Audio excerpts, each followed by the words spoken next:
Plusieurs études ont montré que les personnes qui expriment de la gratitude au quotidien sont des personnes les plus heureuses, sont des personnes les plus épanouies, sont des personnes qui ont même le plus le sourire. Il est très important de pratiquer de la gratitude. C'est pourquoi dans beaucoup de religions, pas seulement dans la religion chrétienne, les personnes encouragent à exprimer de la reconnaissance, à pratiquer de la gratitude au quotidien.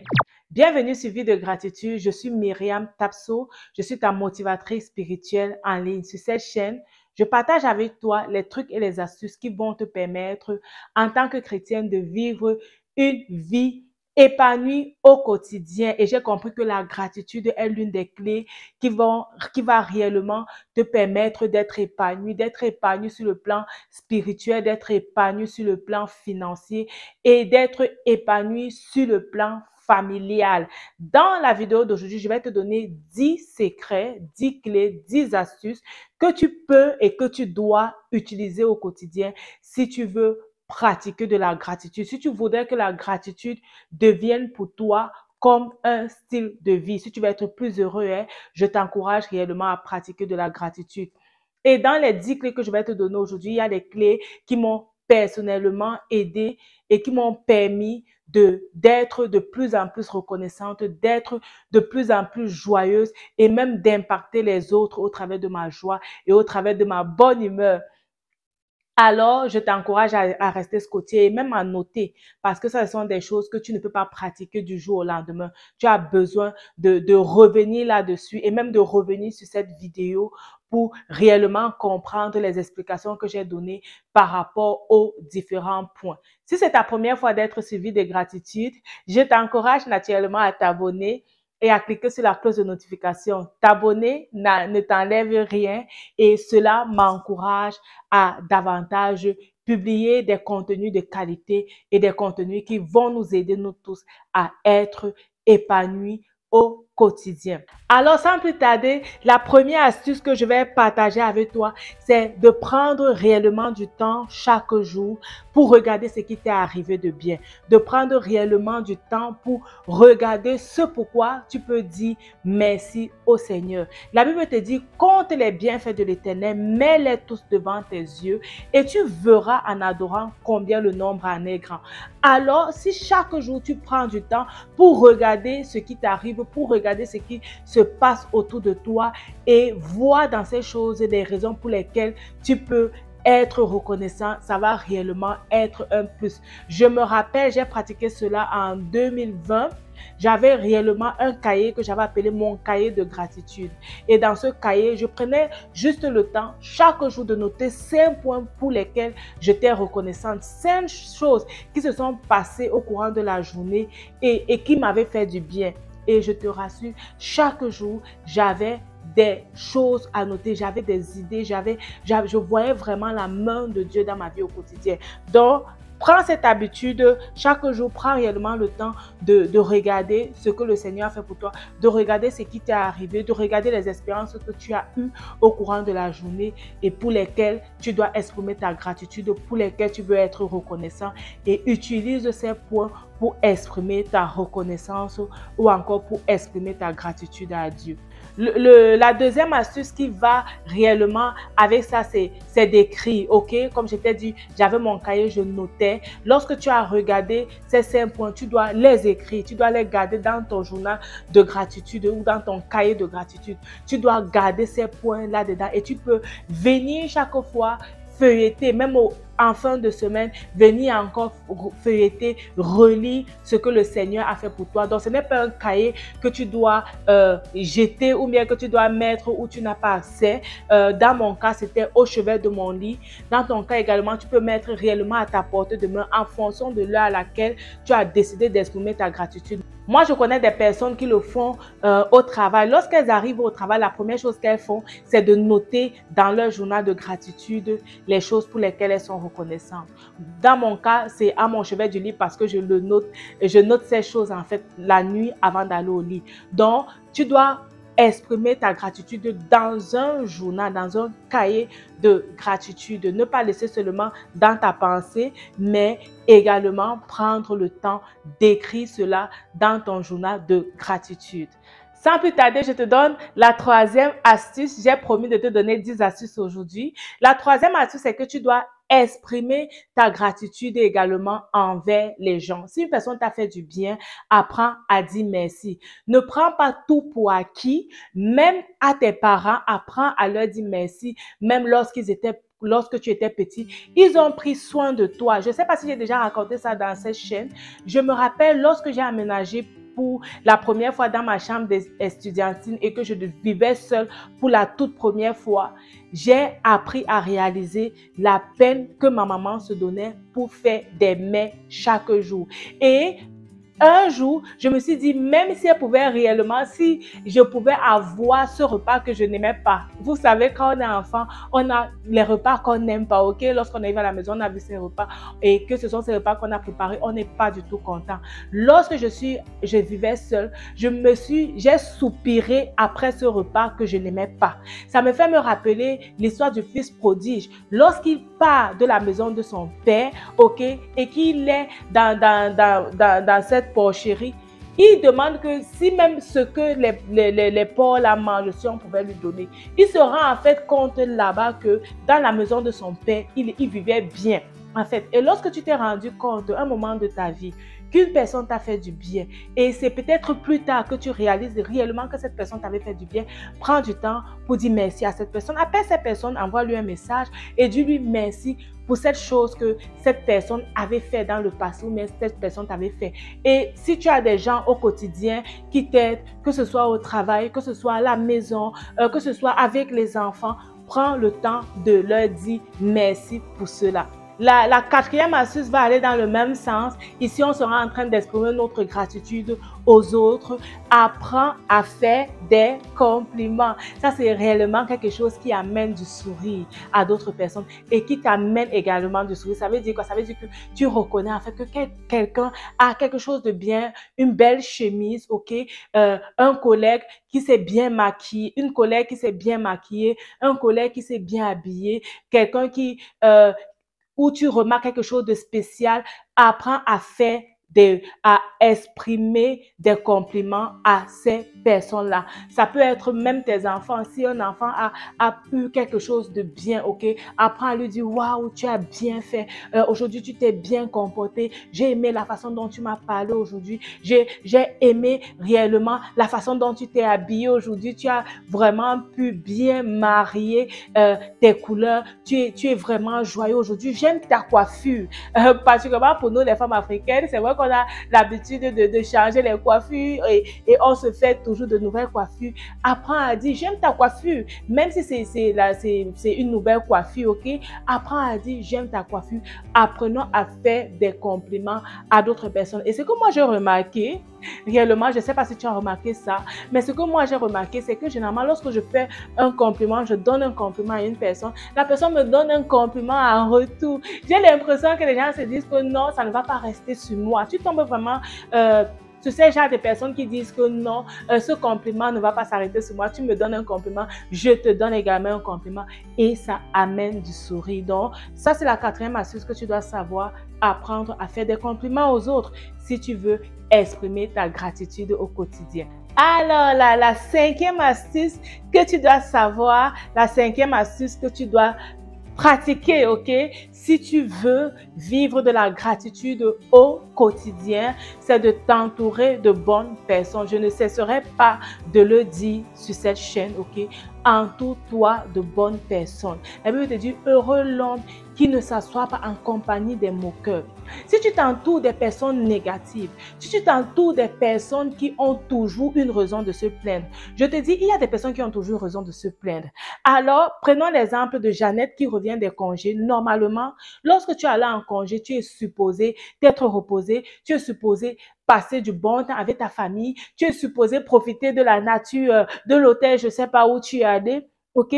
Qui revient des congés et lorsque tu lui demandes, ah, mais Jeannette, comment étaient tes congés? Jeannette te dit, ah, les congés étaient très courts. Les congés étaient très courts. Ça, ce sont réellement des personnes qui vivent une vie négative, qui sont réellement promptes à voir toujours ce qui est mauvais, même lorsque les choses sont bien. Vraiment, évite ce genre de personnes et entoure-toi des personnes qui savent être reconnaissants, même d'un petit truc, qui savent être positifs, qui savent voir, même au milieu de ce qui n'était pas bien, ce qui finalement est bien, ok? Qui savent même voir en quelqu'un peut-être qui ne se comporte pas bien, ce qui va être bien. Et si l'exemple de Jeannette, si elle part en congé et elle revient, au lieu de dire c'était très cool, elle va dire oh oui, j'ai profité de la nature, je me suis bien reposée, j'ai finalement pu dormir mes 8 heures de sommeil. Entoure-toi de ce genre de personnes qui savent voir ce qui est bien, qui savent également exprimer de la gratitude, qui savent également être reconnaissants.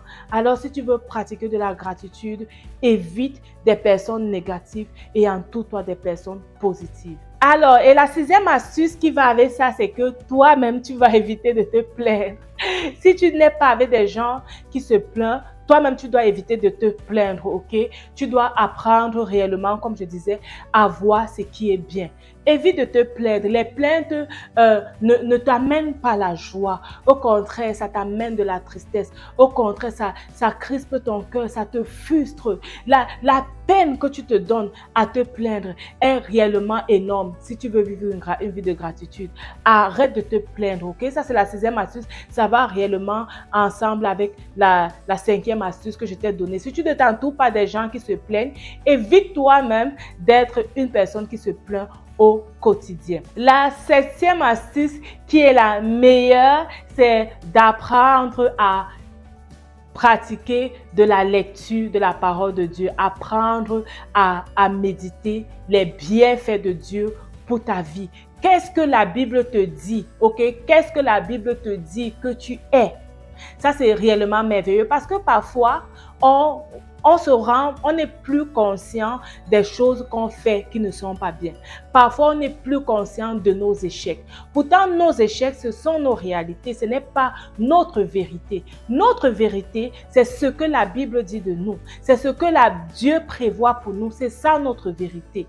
Alors, si tu veux exprimer de la gratitude au quotidien, je t'encourage à être plus conscient de la vérité, de méditer plus sur ce qui est vérité, de méditer plus sur ce que la Bible dit de toi, de méditer plus sur ce que tu veux voir se réaliser dans ta vie, ok? De prendre plus de temps à méditer sur tes projets, à voir des projets, à penser à tes projets et à réfléchir comment est-ce que tu peux faire pour voir ces projets se réaliser, à méditer sur ce que la Bible dit de toi. Lorsque la Bible dit de toi que tu es la tête et non la queue, à prendre réellement le temps de réfléchir, mais je suis la tête. Qu'est-ce que ça veut dire je suis la tête? Ça veut dire que si tu es étudiant, ça veut dire que tu es l'un des meilleurs. Ça veut dire que si tu es un enfant de Dieu, tu apprends à vivre comme Christ. Tu ne vis pas selon tu ne vis pas selon les pensées de ce monde actuel, mais tu vis selon les pensées de Christ. Lorsque la Bible te dit que tu es héritier, la Bible dit que le pauvre dit je suis riche. Ça veut dire quoi? Ça veut dire en fait que tu es riche, même si présentement tu n'as pas assez pour pouvoir combler à tes besoins et aux besoins des autres, parce que c'est ça la richesse selon Dieu, combler à ses besoins et pouvoir combler aussi et les besoins des autres. Même si tu n'arrives pas encore à voir ça, ok, tu le décrètes dans ta vie, tu le déclares, tu dis ce que tu veux voir se réaliser dans ta vie, ça va réellement te garder dans cet esprit de gratitude envers ce que le Seigneur dit de toi. Alors, mon cher privilégié, la huitième astuce que je vais te donner aujourd'hui, si tu veux pratiquer la gratitude au quotidien, je t'ai promis 10 astuces et nous allons y arriver. Alors, la huitième astuce que je te donne aujourd'hui, c'est d'apprendre à faire des choses qui te font plaisir. Apprends à te faire plaisir. Apprends à te donner du plaisir. Apprends à rechercher le bien pour toi, pas seulement le bien pour les autres. Apprends à aller te promener. Si tu aimes aller au cinéma, apprends à aller au cinéma. Ne compte pas toujours sur les gens qui vont te faire du bien. Ce ne sont pas toujours les autres qui vont te faire du bien. Apprends toi-même à te faire du bien.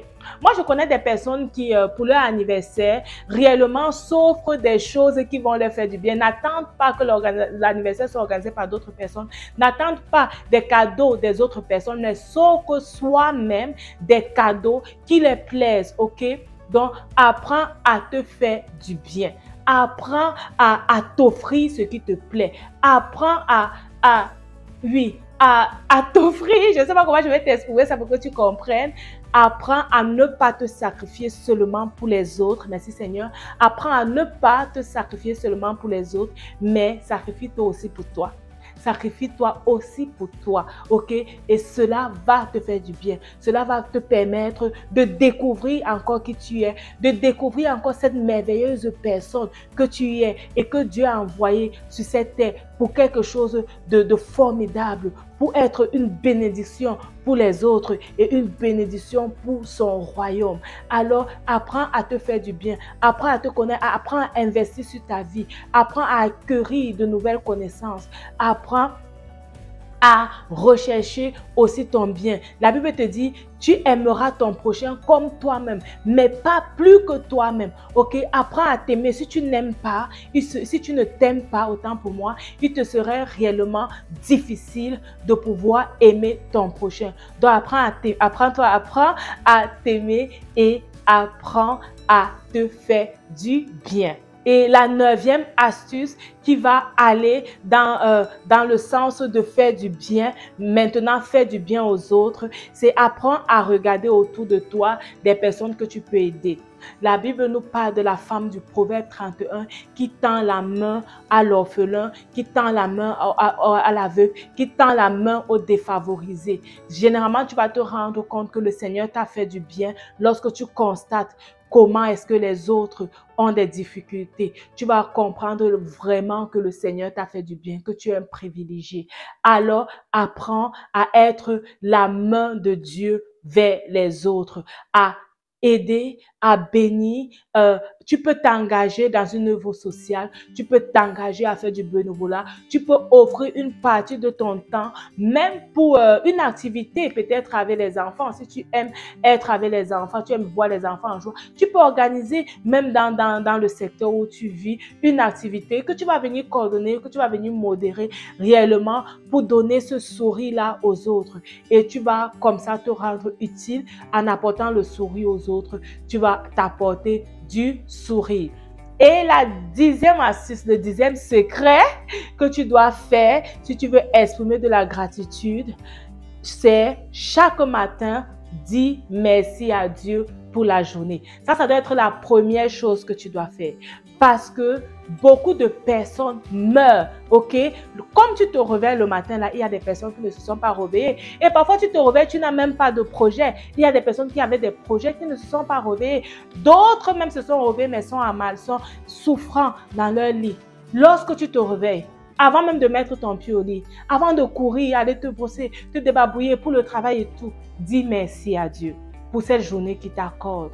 Prends du temps et célèbre le Seigneur. Ça, c'est le 10e secret que je vais te donner. Et pour moi, c'est même le meilleur secret. Parce que lorsque tu connais exprimer de la gratitude à Dieu, tu connais également exprimer de la gratitude envers les autres. J'ai promis de te donner 10 astuces. J'espère que tu as aussi ces 10 astuces. Et s'il te plaît, dis-moi en commentaire quelle est l'astuce que tu vas décider de pratiquer à partir d'aujourd'hui. Partage-moi cela en commentaire. Que Dieu te bénisse. Rappelle-toi, ta vie c'est un don de Dieu et la façon dont tu la vis c'est un don que tu fais à Dieu. Que Dieu te bénisse et à la prochaine suivi de gratitude. Bye bye.